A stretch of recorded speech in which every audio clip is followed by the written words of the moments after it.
Bonjour, bienvenue dans cette vidéo. Aujourd'hui, nous allons voir ensemble les caractéristiques physiques de l'ENI VueSonic, notamment la connectique, les boutons, la télécommande, les stylets, les enceintes, bref, l'ensemble effectivement de ce qui caractérise les caractéristiques physiques de l'ENI. Allez, ensemble, faisons le tour du propriétaire. Donc, dans un premier temps, qu'est-ce que nous voyons? Vous avez effectivement pour certains écrans, effectivement en façade, des boutons qui vont être présents. Vous les avez également en fait sur la télécommande, hein, ici je le montre, sur la télécommande effectivement qui est fournie par défaut, avec les ENI VueSonic.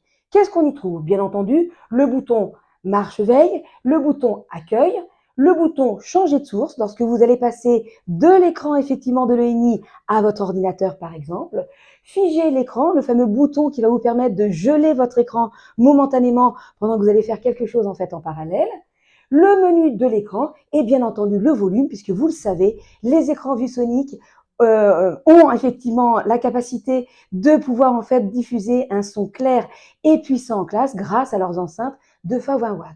Vous retrouvez ceci bien entendu sur la télécommande, comme je le disais.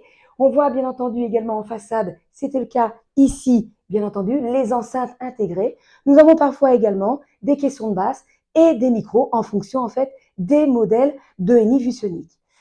Je m'attarderai également sur d'autres éléments, la connectique en façade ou bien sur le côté, c'est-à-dire derrière, sur la tranche effectivement des écrans. Cette connectique, vous allez retrouver la connectique des sorties en fait HDMI bien entendu et USB Touch. Les deux cas vont vous permettre effectivement d'avoir de l'interactivité, le son, la vidéo. Vous allez retrouver également des sorties type A qui vont vous permettre de connecter des clés USB ou bien en fait un disque dur. Vous avez également, là c'est mon cas, de l'USB-C. L'avantage de l'USB-C, c'est qu'il ne nécessite qu'un seul et unique câble. Il va permettre d'alimenter votre ordinateur, mais également d'avoir le son et effectivement le tactile. Donc ça, c'est quand même très pratique. Vous avez également, donc là, ce sera plus sur la tranche, une sortie en fait jack et également en fonction des modèles, donc d'une sortie DisplayPort et également DisplayPort et également, et j'ai oublié.